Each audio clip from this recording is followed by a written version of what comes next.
এক সিংহ ছিল যে নিজেকে জঙ্গলের একচ্ছত্র রাজা মনে করত। সে সব সময় তার শক্তি ও ক্ষমতা নিয়ে অহংকার করত এবং জঙ্গলের অন্য প্রাণীদের তুচ্ছভাবে দেখত। তার মনে হতো ছোট বা দুর্বল প্রাণীরা তার কোনো কাজে আসবে না। একদিন সিংহ একটি গাছের নিচে ঘুমাচ্ছিল।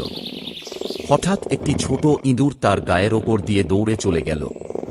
সিংহ জেগে উঠল এবং ইঁদুরটিকে তার শক্তিশালী থাবার মধ্যে ধরে ফেলল। ইঁদুরটি ভয়ে কাঁপতে কাঁপতে সিংহের কাছে করুণা প্রার্থনা করে বলল, মহারাজ, আমাকে ছেড়ে দিন। আমি জানি আমি খুবই ছোট ও দুর্বল, কিন্তু একদিন আমি আপনার উপকারে আসতে পারি। সিংহ ইঁদুরটির কথা শুনে হাসতে লাগল।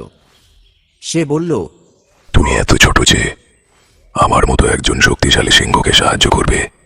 হে, এক মজার কথা। তবে ইঁদুরটির করুণ কণ্ঠ শুনে সিংহ দয়াপরবশ হয়ে তাকে ছেড়ে দিল এবং তার পথে চলে যেতে দিল। কিছুদিন পর সিংহ শিকারীদের একটি ফাঁদে আটকা পড়ল। শিকারীরা তাকে ধরে নিয়ে যাওয়ার পরিকল্পনা করছিল।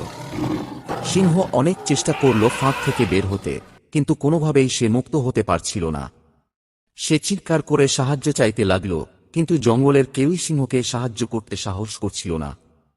হঠাৎ সেই ছোট ইঁদুরটি সিংহের চিৎকার শুনে সেখানে হাজির হল। সে দেখল সিংহ একটি শক্ত ফাঁদে আটকা পড়েছে। ইঁদুরটি তৎক্ষণাৎ তার ধারালো দাঁত দিয়ে ফাঁদের দড়ি কাটতে শুরু করল।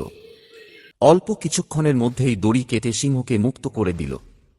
সিংহ মুক্তি পেয়ে ইঁদুরটির প্রতি কৃতজ্ঞ হয়ে বলল, তুমি আমাকে সত্যিই আজ সাহায্য করেছ। আমি ভুল করেছিলাম যখন ভেবেছিলাম তুমি ছোট বলে আমার কোনো কাজে আসবে না। আজ আমি বুঝলাম কাউকে তুচ্ছ বা দুর্বল ভেবে অবজ্ঞা করা উচিত নয়। শিক্ষা: কাউকে তার আকার বা অবস্থান দিয়ে বিচার করা উচিত নয়, কারণ ছোট বা দুর্বল কেউ কঠিন সময়ে সাহায্য করতে পারে।